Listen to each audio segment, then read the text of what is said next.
For you to say that this is a hindrance to you and an imposition on you does not bode well with me. This starts with pressure already in the air. 2 felony cases, drug charges, firearm possession, and now probation violations stacking up. GPS issues, curfew breaks, unstable housing. But here's the tension. He's not just explaining, he's complaining. And that's dangerous. Because in this courtroom, excuses don't earn sympathy, they trigger consequences. And the judge? She's already picking up on that tone. Good. You're Robert Felix. Yes, ma'am. And come on up, ma'am. Let me get this pulled up here. Good. And let's see, this is 21-38610 and 21-38611. Mr. Felix is on probation in each of those cases. One for manufacturing or delivering a controlled substance, and the other for felon in possession of a firearm. I received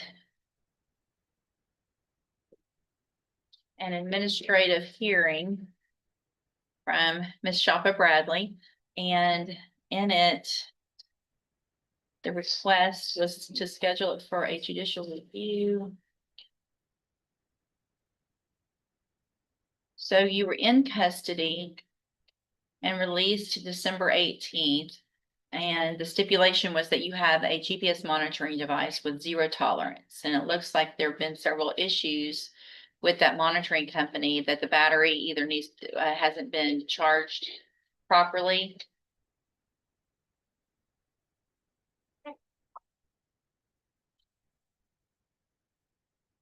Looks like you were out past curfew. January 2nd, on January 3rd. Also, claim that you have unstable housing. But you're supposed to be giving the information of which of the addresses you're staying at to your probation officer each day. Is that correct? Yes, ma'am. So what's going on? I really don't know what the address I'm staying at. Anytime I was out past curfew was because of work purposes. I was doing dancing. I gave her the receipts of proof for that. I have a job right now, Sparkling Image, putting on my CD. At where? Sparkling Image Wash Depot, and I also DoorDash. I've been on this monitor for 5 years, Judge. I paid over $14,000 since 2021. And the monitor wasn't really hindering me doing what I need to do. And Well, like I make the curfews, I lost my house and everything. That's well, why here's the thing. This was your, hold on. For you to say that this is a hindrance to you and an imposition on you does not bode well with me. Hold on. All right. You're on probation for obviously 2 serious felony cases. You have some criminal history, obviously, because you're on probation for an unlawful possession of a firearm by felon. I get that probation's not fun. I get that you have to do things you don't want to do. That's what happens when you commit felonies. So coming in at that angle is not going to go well. Okay. You've had some issues. You were here and we required that monitor for a reason. And so I'm trying to look back and see, but I'm guessing the reason was that we had some issues with failure to show up, or what was the? We initially did a judicial review there were some problems with the monitors and getting them to comply.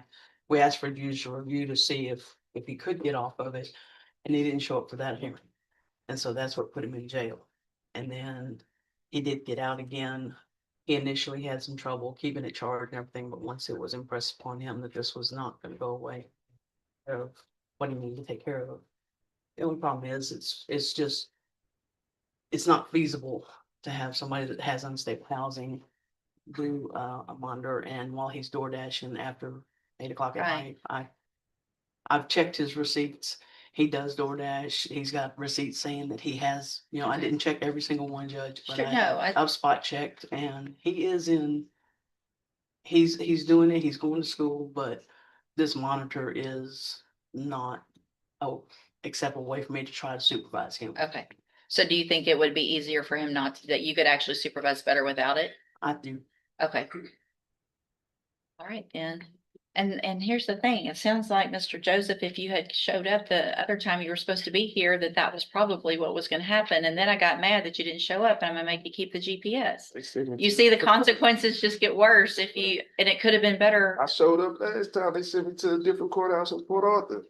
I had the paperwork and everything. I've been screaming for help for years. I've been doing everything. You've I been can. coming to, you know what court you're supposed to come to when it's my day for you to come to court, because you've been Right. coming since you've been on the probation. So that's not, you know, if there's an issue here where you're supposed to be. I just followed the last directive order.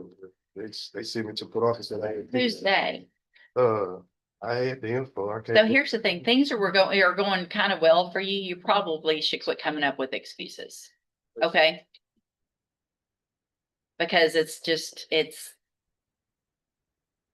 probably one of my number one pet peeves. It's just to keep coming up. Just take the personal responsibility. Went to the wrong place, should have asked a bailiff. You know where the 252nd District Court is. You know the judge that's you're on probation for.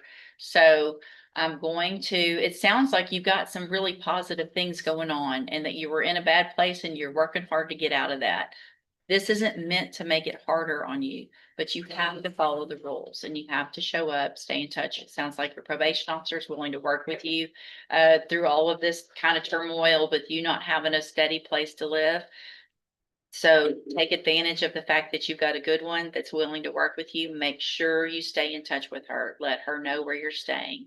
I know that's difficult because if you're changing places, you got to keep telling her, but keep doing all of that. You're going to be fine. Okay. So I'm going to I will allow the order that the GPS monitoring device be removed. That makes it all the more important though, that you stay in touch and she knows what you're doing, where you are and all of those things. Okay. All right. You're free to go. This was a razor-edge decision. The judge saw potential, but also a pattern of excuses that nearly sank him. She gave him a break, but made it clear, one more slip and it's over. So now the question is simple. Did he deserve that second chance, or did he just talk his way out of consequences? Drop your verdict below, hit like, and subscribe for more real courtroom breakdowns.